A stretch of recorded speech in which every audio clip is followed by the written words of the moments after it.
Bible verse. அதற்கு கர்த்தருடைய தூதனானவர், என் நாமம் என்ன என்று நீ கேட்க வேண்டியது என்ன? அது அதிசயம் என்றார். இந்த வசனம் நியாயாதிபதிகள் 13:18.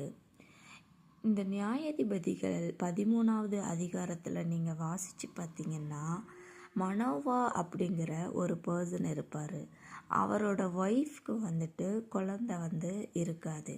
ஸோ அந்த இடத்துல வந்துட்டு ஒரு தூதன் வந்துட்டு அந்த ஸ்திரீயை பார்த்து, நீ சீக்கிரமாக கர்ப்பம் தரித்து ஒரு பிள்ளையை நீ பெறுவா, அந்த பிள்ளை வந்துட்டு அது கர்த்தருக்கென்றே வளர்க்கப்படும் அப்படின்னு சொல்லிட்டு அவர் போயிடுவார். அந்த ஸ்திரீ மனோவா கிட்ட சொல்லும்போது இன்னொரு வாட்டி அந்த தூதன் தரிசனமாவார்.